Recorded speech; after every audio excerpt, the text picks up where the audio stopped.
మూసీ నది పునరుద్ధరణకు సంబంధించి ప్రశ్నలు అడగడం, సూచనలు చేయడం,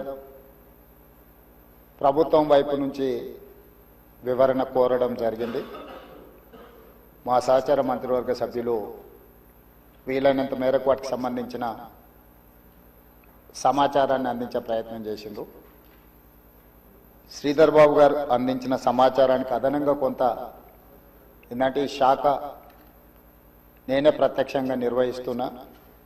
చాలా సందర్భాలలో ఈ సమీక్షలో కానీ కన్సల్టెంట్స్తో కానీ అధికారులతో కొన్ని నెలల తరబడి సమీక్షలో నేను ఉన్నా కాబట్టి నాకు కొంత అదనపు సమాచారం తెలుసు.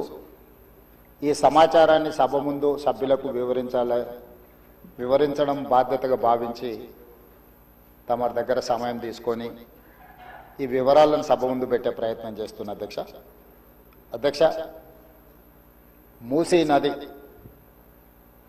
వికారాబాద్ జిల్లా అనంతగిరి కొండల్లో మొదలయ్యి నల్గొండ జిల్లా వాడపల్లి దగ్గర కృష్ణానదిలో కలుస్తుంది.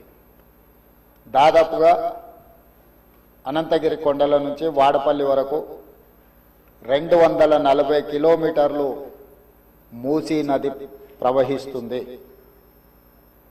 ఈ మూసీ నది మూసీ ఒకటే లేదు అధ్యక్ష, ఇందులో ఈసా నది కూడా ఉంది. मेरे ख्याल से अकबरुद्दीन साहब को पता है, उस्मान सागर से नीचे भापू घाट तक मूसी नदी आएंगे. हिमायत सागर के ऊपर ईसा नदी है, वो नदी आके बापू घाट में, ये दो नदियों का संगम, इसीलिए बापू घाट वहां बनाए. కన్యాకుమారి దగ్గర 2 సముద్రాలు 2 నదుల యొక్క సంగమం దగ్గర మహాత్మా గాంధీ గారి అస్థికలు ఏ విధంగా పెట్టినరో ఈరోజు వికారాబాదులో మొదలయ్యే మూసా, రంగారెడ్డి జిల్లాలో ఇతర ప్రాంతాల నుంచి మొదలయ్యే ఈసా నదికి సంబంధించి హిమాయత్ సాగర్ ప్రాజెక్ట్ ఉంది. మూసీ నదికి సంబంధించి ఉస్మాన్ సాగర్ ప్రాజెక్ట్ ఉంది, అంటే గండిపేట ప్రాజెక్ట్.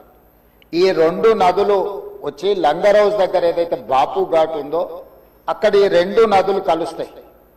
ఆ 2 నదుల కలయిక దగ్గరనే మహాత్మా గాంధీ గారి అస్థికలను పెట్టి బాపు ఘాట్ను నిర్మించడం జరిగింది. అధ్యక్ష, ఈరోజు నాగరికత నదీ పరివాహక ప్రాంతంలోనే పెరిగింది. ప్రపంచంలో ఏ నగర విస్తీర్ణమైన ఏ ప్రజల యొక్క నాగరికత అభివృద్ధి చెందిందంటే నదీ పరివాహక ప్రాంతంలోనే మానవుల యొక్క నాగరికత అభివృద్ధి చెందింది. నదీ పరివాహక ప్రాంతాలలోనే గ్రామాలు కానీ పట్టణాలు కానీ నగరాలు కానీ నిర్మించడం జరిగింది. ఈ నదీ పరివాహక ప్రాంతంలో నిర్మించిన గ్రామాలు మనకు ప్రతి ఊరికి ఆనుకొని చెరువు ఉంటుంది. ఊరి యొక్క తాగునీరు సాగునీరు అవసరాలు తీర్చడానికి పట్టణాలలో కూడా మీరు పెద్ద పెద్ద లేకులు చూసారు.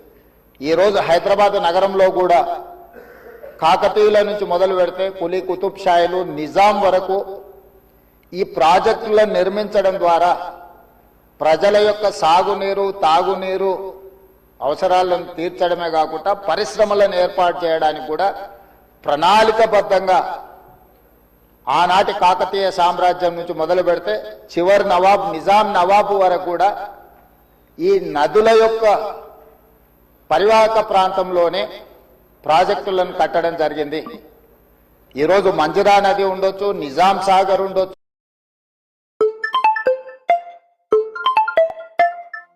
కట్టడం జరిగింది.